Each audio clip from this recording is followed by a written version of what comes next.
Chloé, tu pourras nous dire pourquoi ce rassemblement aujourd'hui, pour dire quoi? Aujourd'hui, c'est la commémoration de l'église de Saint-Nizier en 1975.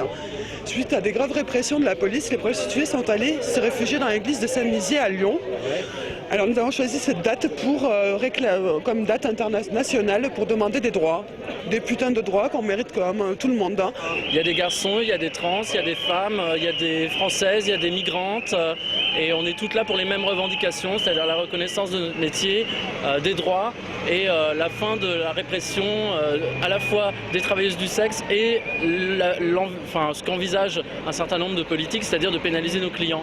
Nos somos revoltés parce que maintenant el comissario del CSIEMA y el maire del CSIEMA a una loi contra nous de pas nous laisser travailler tranquillement al bois de Bologne cuando nous payent nuestros impôts, nous déclarent tranquillement como profesión liberal y c'est pour ça que nos tenemos que revolter por choisir nuestro droit à la légalité y a la liberté des travailleurs de sexe.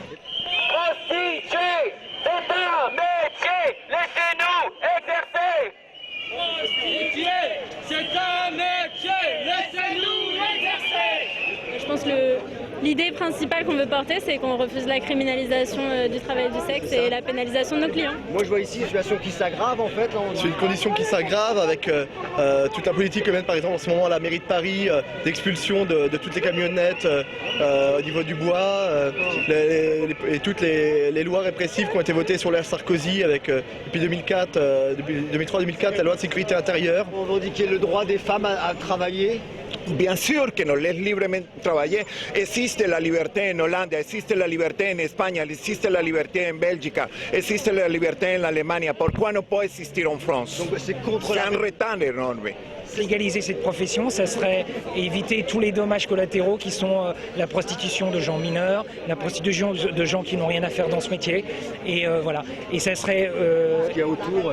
Voilà. Et ça serait rendre un hommage aussi aux personnes qui le font de façon tout à fait normale et qui le font d'une façon utile, je pense aussi pour la société. On est concerné quand même parce que c'est vrai que c'est une société de faux cul, de faux jetons, voilà, bon, il n'y a rien d'autre à ajouter, quoi.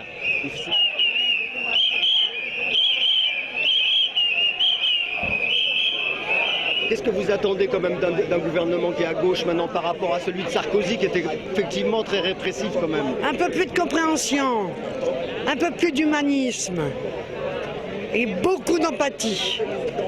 L'empathie, Monsieur le Président, l'empathie. Le jour où le PS sera à gauche, on y sera peut-être arrivé.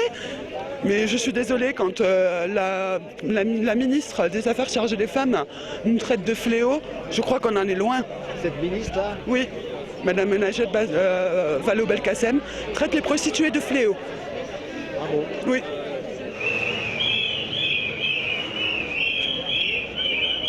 Est-ce qu'il y a de l'espoir dans la gauche? Écoutez, je ne sais pas.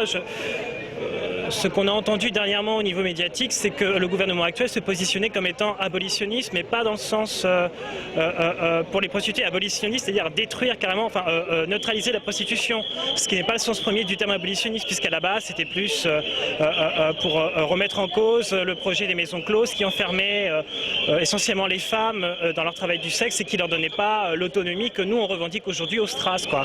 Ni proxo ni patron, on travaille sexuel libre. Sur ces questions-là, on n'attend pas vraiment beaucoup la gauche de prendre des initiatives en tant que telles, mais en tout cas on sera là pour faire pression et pour faire en sorte qu'ils soient capables de prendre en compte la réalité du terrain de ce qu'à l'heure actuelle la prostitution. Surtout dans un mouvement tel que se passe actuellement qui se revendique aussi du féminisme. Le féminisme, c'est pas envoyer les flics sur les prostituées, c'est pas les pointer du doigt et leur empêcher de prendre la parole. Et dans ces conditions, on va essayer de forcer la gauche à entendre ce que les travailleurs et travailleuses du sexe ont à dire. Merci.